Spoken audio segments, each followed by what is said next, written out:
Welcome to the Freedom Founder Podcast. I'm your host, Zach Duggar. Now, when you're doing your day to day job, are you thinking about other opportunities as well?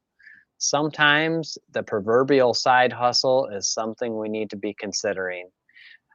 Our guest today is Carl Schnitzer, and he is someone who, while patrolling the streets as a police officer, was looking at those side hustles, those other opportunities, began flipping houses and just started getting into real estate and found new avenues to move forward with.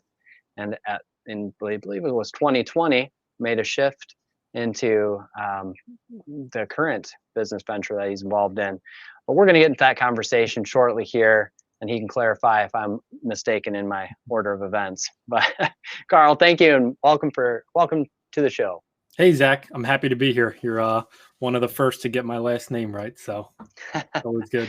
Well, it definitely helps that I studied German. There you go. Yeah. So I appreciate that. And one of the first conversations I love to get into with you is in regards to how you got your start in entrepreneurship, and then, but also before that, where your mindset was as you began to think about other opportunities as you were working as a police officer. Because a lot of the times as we're growing up, we're taught to follow one path and get a good job and put some money aside for retirement. Yeah. And that's the path we follow. So talk a little bit about your experience there. So I kind of had that path, first, and I really enjoy doing podcasts, and talking about this because, I think a lot of people are kind of stuck in that traditional, route. And yeah. So my background, like you mentioned, I was in law enforcement prior to everything that I'm doing now. I thought I was going to do, 30 years with the police department, climb through the ranks, be a captain or a chief one day. And that was going to be, my life. And, I had the sacred pension that every city, worker talks about. And it wasn't until a couple years on the job of being a cop when I kind of, just started looking elsewhere. And I figured, there had to be other ways. I think social media, as much as I kind of dislike it, I think, one of the good things that did come from it is just opening up your mind to other worlds. And, I think social media and probably social media, and then just like the networks I was kind of joining got me into real estate because I was seeing, everyone searching for financial freedom, buying real estate, buying rental properties, everything kind of led me to real estate at first. So I was a cop and investing in real estate, bought my first duplex just as a like house hack. I lived in one unit, renting out the other unit. Eventually bought, several dozen more rental properties and kind of started flipping simultaneously. I was kind of doing a strategy of like, flipping it and holding at the same time and just kind of nitpicking and keeping the good ones that I wanted. Had some cool deals with some seller financing, buying portfolios of homes. Eventually, like you had the date right, 2020, I left the police department. So I kind of, we had a bunch going on here in the city. And I kind of, once I caught the real estate bug, I knew I wasn't going to stay long, with the police department. It was only a matter of time till I left. And I kind of had that in the back of my head that, it's temporary anyway. I wasn't studying to get promoted or anything. I was kind of just, scared to leave at first. Taking that jump from a W-2 definitely is nerve wracking. But that kind of, 2020 is what pushed me over of just everything we had going on here in the city. I already had, rental income coming in. I had, reserves in the bank, and during all the riots and everything that was going on, it was just, it was the right time to get. It wasn't worth the money anymore. So left that and kind of then, so I've always had my real estate license too. And when I left the police department, I kind of picked up selling real estate and the volume that I was selling. So, I kind of scaled that a little bit the last few years. I mean, it's only 2023 now. So, scaled that up, selling, a little over 10 million a year as a realtor, still actively kind of investing. I'm kind of on the sidelines right now, but I'm looking for deals. And then all of that kind of, spun together and led into what I'm doing now, which is designing and writing life insurance policies specifically designed for infinite banking use. That's Yeah. something that I'm really, really passionate about. And the more that I kind of, am getting into the business, and that's how I've used my life insurance policies to acquire most of the rental properties I did have, and the Okay. flips and stuff. So Yeah. really passionate about that because that definitely helped me a lot. So now I enjoy writing policies and coaching other people kind of do the same. Yeah. Yeah. No, I think that's great. And that absolutely is a good way to get started in anything that you're doing outside of your W-2 is Hmm. doing it on the side. So I like how that foundation was while you were working the other job. And I also understand that fear, that hesitation that comes from that decision of when to leave Oh because yeah, you are leaving it's that. scary. Yeah. It absolutely is scary. Like I will not. Yeah. It definitely. It's funny. I watch a lot of Alex Hormozy stuff, and he still Okay. says the biggest. I forget how he words it, but he says something along the lines of, um, the scariest thing he's done. Even building 9-figure companies, the scariest thing he did so far to date was leaving his day job. Okay. Yeah. Yeah. Yeah. I mean, that's the consistency that you're going to expect every 2 weeks or every week or Yeah. every month, however frequent you get paid, Hmm. that amount is going to come. But when you leave it and you're engaged in a business venture, there is more variation and Hmm. flexibility and fluctuation, Yeah. I but there's mean, also increased opportunity. I always I call it a paycheck drug. It's, Yeah, people are addicted yeah, to it, which and it absolutely. is. Yeah, yep, and it absolutely has its place. Nothing wrong with that for Mhm. anyone that's engaged in a W-2 job, and doing that. For someone with that entrepreneurial desire, that spirit, that interest in engaging in more than what they're doing now, Mhm. um, getting to that point where they're ready to take that next leap. Yep. How did you make that decision, or what encouraged you? Did you have any support, mentors, coaches, anybody that was kind of standing beside you that Yeah. helped you get to All of there? the above. Okay. So I've definitely I value mentorships, Uh-huh. a lot, and the masterminds, and Yeah. I put my money where my mouth is with the mastermind groups that I'm a part of now.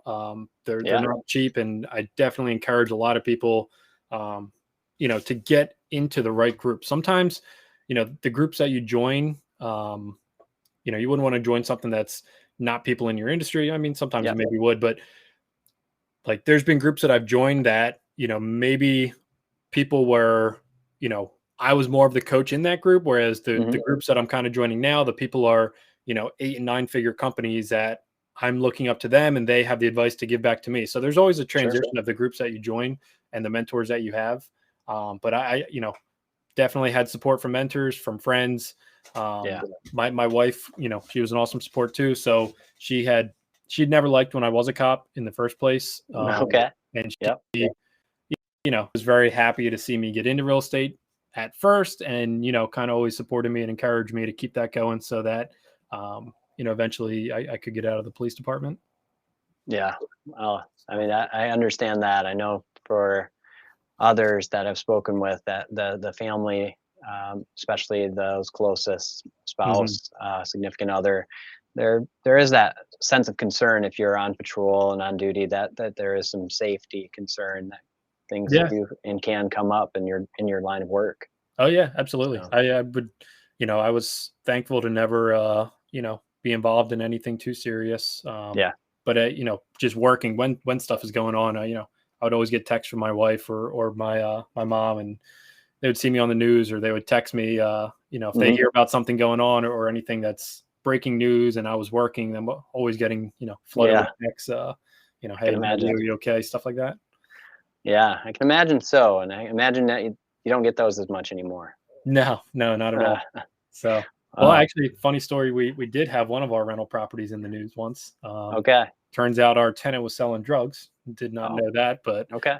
we it's funny. My friend and I, who we were partners on some properties, and Yep. our property manager sent us a news link in a group text, and Yep. I didn't recognize the address at first because it was part of a portfolio that I used to own Sure. in Pittsburgh, And me and my friend that I was partners with, we texted back. We're like, man, that stinks. And it was a news article about police kicking in somebody's door. Wow. And then our property manager texted back like, you guys own this one. Yeah. Right. I didn't recognize the address. I mean, I knew we had it. Yeah. I didn't recognize at first when I just clicked the link real quick, and I probably didn't even read the address, but Sure. yeah. So still breaking the news sometimes in real estate.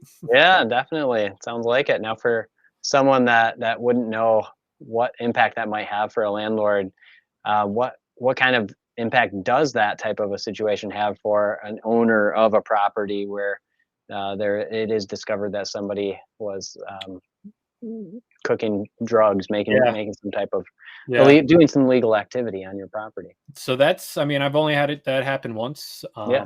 And in that certain scenario, it wasn't actually our tenant. It was somebody the Okay. tenant had living with them. So Yeah. it kind of worked out well that it wasn't our tenant going to jail. Okay. But Yeah. Right. it was Right. still our house in the news. I'm sure, Yeah. like I said, I haven't been down that route of a tenant being arrested. So I'm Yeah. not really sure.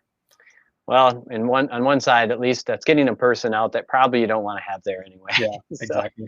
long term, it's a good thing. Hmm. Well, you'd mentioned it briefly in regards to how you were able to help finance these houses and purchase them, in regards to insurance, life Hmm. insurance specifically. I'd like to hear a little bit more about that. You know, the infinite banking concept is one that is less familiar to some people, but Hmm. one that you were able to make use of and now are also assisting others in doing the same through the insurance policies that you're writing. So, talk a little bit about that and how that works for someone, especially for somebody that's investing and using Sure. that money for that purpose. Sure. Yeah. So I got involved actually as a client first of Yeah. my firm. And I just from research and everything, I discovered a couple different books on life insurance and just kind of building wealth. And Hmm. I started to see a trend where I'm reading this book on real estate or this book on something else, and people hint on life insurance. And I kind of went down um, that hole of just studying that. And Yeah. it wasn't until I found a podcast that I started listening to, and the um, guy that owned and ran the podcast, he was actually kind of local to Philly. He lived right in the Okay. outside of Philadelphia, and I listened to his podcast for probably a year or two before I ever even connected with him. And then Yeah. I'm sitting at a real estate conference, and next up on stage is the Cashflow Ninja, which that's his podcast name, and Yeah. he's speaking about using life insurance to acquire assets. And I'm like, wait, I know this guy. I listened to his podcast. I read his book and a couple other things by him. And Yeah. so then anyway, that speech that I listened to kind of like sealed the deal with me, where he just broke it down so well and it made so much sense. And I knew a lot of the other investors in the room and some of the bigwigs, and Okay. they all, commented, and it was kind of like a somewhat of an open discussion. And they were all talking about how they use life insurance to buy, assets or for private lending or anything like that.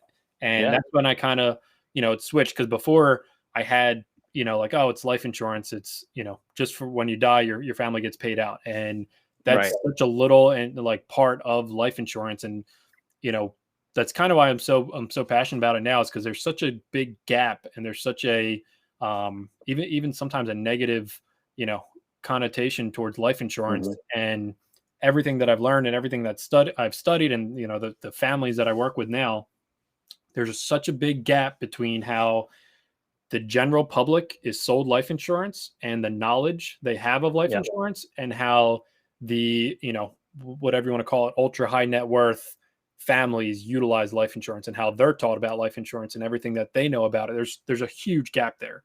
Okay. And it's kind of maybe like a passion project or so of just something I'm kind of passionate about, of bridging that gap and Yeah. teaching what I can. And life insurance, if you ever look at any of the the family offices, or like I said, ultra high net worth families, or even institutions themselves or banks, they all Yeah. utilize life insurance. Okay. And it's kind of like, it's a joke in the life insurance industry that if you ask a poor or middle class person how much life insurance they want, they would say probably none, or they would want a cheap term. And if you Hmm. ask a very wealthy person or a family office or a bank, how much life insurance do you want, their answer would be as much as you'll underwrite me for. They want as Okay. much of it as you can possibly, they can possibly buy. Yeah. So what is the advantage there outside of the death benefit? Sure. So, well, let's kind of we'll break the conversation down two ways. So, the life insurance as a product, and Yeah. then the process of using it for infinite banking. So, life insurance as a product, a lot of people just think, and I was there too. Life insurance Yeah. death benefit. That's it. There's Yep. living benefits to a life insurance contract that you can use and you can take advantage of while you're alive. It shouldn't be necessarily just death benefits. There's living Hmm. benefits as well. So one of the living benefits of a life insurance contract is if it's designed properly with the right, policy and the right carrier and everything, Yeah. you get a cash value account, which is basically it's a savings account. You log into your whole life insurance provider and you see a bank account and you see cash sitting in it. Yep. That cash account grows with guaranteed interest and you get a dividend from the carrier. So it's growing, kind of with two forms. You get interest and dividend, and Hmm. that grows tax free. The other cool and advantageous part to that is part of your contract as a life insurance contract Hmm. owner. Life insurance is a contract. So as an owner to that contract, your guaranteed loan provisions in that contract. So whatever you have in your cash value account, you can Yep. borrow against that, use it as collateral and borrow against it from the life insurance carrier, and they have to give you that loan in your Okay. contract. There's no way they're not allowed to give you that loan. So Yeah. they, it's the easiest loan you ever get. There's no credit check. There's no, reason for the loan. There isn't really an application. There's a form you fill out, but it's not an application because they can't deny it. But Yep. it's literally, where do you want the money wired to, and how much do you want? And that's, there's several other benefits too. I mean, there's a lot of asset protection you get along with that. Yeah. In certain states, a lot of the United States, not all though, cash value is basically untouchable from any kind of litigation or creditors. Okay. So there's an asset protection element to it. Like I said, it grows tax free. The death benefit is tax free. So we do a lot Yep. of legacy plans and just, a portion of an estate plan with life insurance where, that death benefit is tax free, and that we Yeah. structure it to go to a trust that then funds the next generation's life insurance policies that then grow tax free for, the child's entire life. And then obviously has an even bigger death benefit at that point because it grew and compounded. Yeah. And it's just one big cycle. So that's kind of life insurance as a product. Yeah. The strategy behind infinite banking and collateralizing that to acquire more assets started. So it's been going on for hundreds, probably over 200 years. Yeah. And I'll touch on one more thing with life insurance too, because it's kind of prevalent right now. Very, very safe companies. So, Okay. especially right now in like Q1 of this year, we've been slammed because so many people are freaking out over all this banking crisis and everything. So, Yep. the banks don't actually have the money that they tell you they have. They maybe have less than 5% actually on deposit. So, Hmm. life insurance companies do not practice fractional reserve lending or any kind of quantitative easing. So Right. whatever outstanding loans they have the cash value to back it up. So they can't get defaulted on a loan. Yeah. Uh, the life insurance companies, they've been around for over 200 years and have been, Uh-huh. you know, profitable through every recession, every depression, um, you know, multiple world wars, everything. Like one of our main carriers that we use right now, they've not only remained profitable, but they've paid a dividend consecutively since 1847. So they have a Okay. 170-year track record of paying dividends, and Wow. that's where, what's a dividend aristocrat, 25 years or something, that's chump change to life insurance carriers. They've been around Yeah. longer than the IRS code, longer than the tax code. Right. So very, very safe companies. They make very calculated investments, and Yeah. you as a policy holder, you participate in the profit of the company if it's a mutual carrier, which I can kind of touch on Hmm. too. But yeah, so very safe. So right now, we have people freaking out over, they don't want their money in a bank, they don't want it in Wall Street. Where do you put it? It kind of, it solves the problem of where do you position capital right now that's safe, one, and that you still have access to it, for any kind of purchase, whether it's an asset or liability. So Wow. yeah, very, very, very safe companies right now. So the process of infinite banking, it's not really new. The ultra elite kind of families have been doing this for over 100 years. It wasn't brought to the public's eye until a guy named R. Nelson Nash kind of saw what was going on and brought it to the everyday average person. He wrote a book called Becoming Your Own Banker. Excellent book. That's one of the ones that really kind of switched my mindset on life insurance. And he coined the term infinite banking. So a lot of people say that he founded infinite banking. Not really. He coined the term infinite banking, but he more so just exposed what's been going on. He didn't really create the process. So and what's cool too, so the owner of my firm that I work with, he mentored under Nelson himself, which is really cool because now I get mentored by him, and I call myself like 2 generations away from Nelson. Yes, right.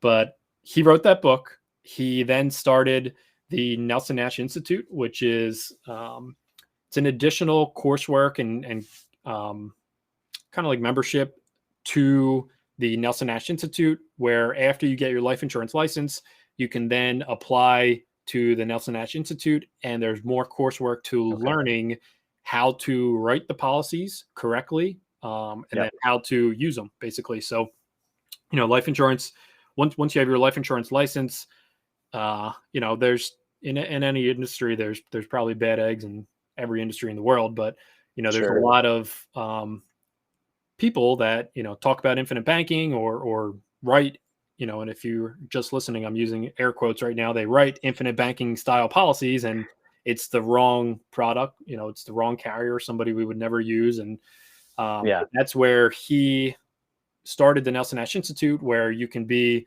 affiliated with. So you go through the coursework, and then they basically give you, a pat on the back. Hey, you know how to do it. And your name goes on the website so that, this is a trusted person, a trusted life insurance agent for designing the policy correctly and then helping you implement it. It's definitely a shame. And we see it often where people come to us of, hey, I've been paying into this policy for 10 or 15 years. And then it turns out it's the wrong product with the wrong carrier, the wrong split. And, it's now they kind of have to restart 15 years later. So it's always important to work with somebody that is very knowledgeable with this. Now the process is collateralizing your cash value account to go make large purchases, both liabilities or assets. The reason you do it and the benefit of it is that when you borrow from the life insurance carrier, so your cash value account is put up as collateral. You're not actually borrowing money out of your cash value account. So the benefit of that is the cash value is going to continue to earn uninterrupted compound growth even while you're using it. It's the same. So a lot of people and social media is kind of taking it over of saying like, oh, well, you borrow from yourself and you pay yourself interest. And I understand, what people mean. That's not technically what's going on, because you're not borrowing from your cash value. The insurance carrier is giving you money from the general fund with, in real estate terms, think of it like they put a lien on your cash value. But that's what allows your money to continue to grow. So if you have, $1 million in your cash value account and you then borrow, $500,000, or you can borrow up to 900,000, 90% loan to value. You can have the $1 million growing inside the policy, uninterrupted, tax-free. It'll never suffer a loss because you're guaranteed interest. And you can now have, 900K or whatever it is you're borrowing from working outside the policy, in some type of asset. That's the idea behind infinite banking. So your dollars are essentially working in 2 places at once. Even for a liability purchase, the benefit of doing it that way, if you're buying a liability, only 3 ways you can use capital is to spend in cash, to borrow money from a bank, or to collateralize an asset and make a purchase, such as life insurance. So if you go out and you spend cash, let's just, for example, say you're buying a $30,000 car if you take $30,000 from your checking account and buy a car, that's $30,000 less that you have growing and compounding for you for your entire life. It just left your Right. ecosystem. If you Yep. go to the bank and borrow $30,000, you're going to pay interest back to the bank, and you're still losing the opportunity cost of those dollars because it's going out of your ecosystem back to the bank. Yeah. When you collateralize an asset to make a purchase, such as life insurance, your money still is going to grow. So if you have $30,000 in your life insurance account and you borrow, or say you have, $40,000 in your life insurance account and you borrow 30, you're still going to have the compound growth for your entire life, and you're never going to lose the opportunity cost of that capital. So, Yeah. And we just saw Elon do this with the Twitter deal where he pledged, his stocks of Tesla. He took an asset-based loan to go acquire Twitter. He put up one collateral or one asset as collateral, and then he got a loan to go make another purchase. Yep. That's what the one thing that I've learned, and just all the different people I've worked with and the families that I've studied is, they're always collateralizing assets to go acquire more. And this is just a very safe asset that allows you to do that. Yeah. Well, it's clear that it's something that you saw the value in, not just for yourself, but enough to want to get into the business as well, to be able to help others Yeah. to learn and get educated. Because, I think that you're right, that there's a lot of misinformation out there in regards So to much. life insurance in Yeah. general. And I think also on this concept as well. Yeah. Life insurance, and even just wealth building in general. I think there's a narrative out there of how to build wealth. And I think that's completely flawed, especially now when I work with, very, very high net worth families, and I can see balance sheets, and I can see, when we do our consultation, I can see how this family that we're working with built wealth. And it is not the generic advice that Wall Street gives you. Right. Our parents gave us as we were growing up. Now, Yeah. let me switch gears a little bit and just Sure. ask you a question I like to ask everybody that comes on the show.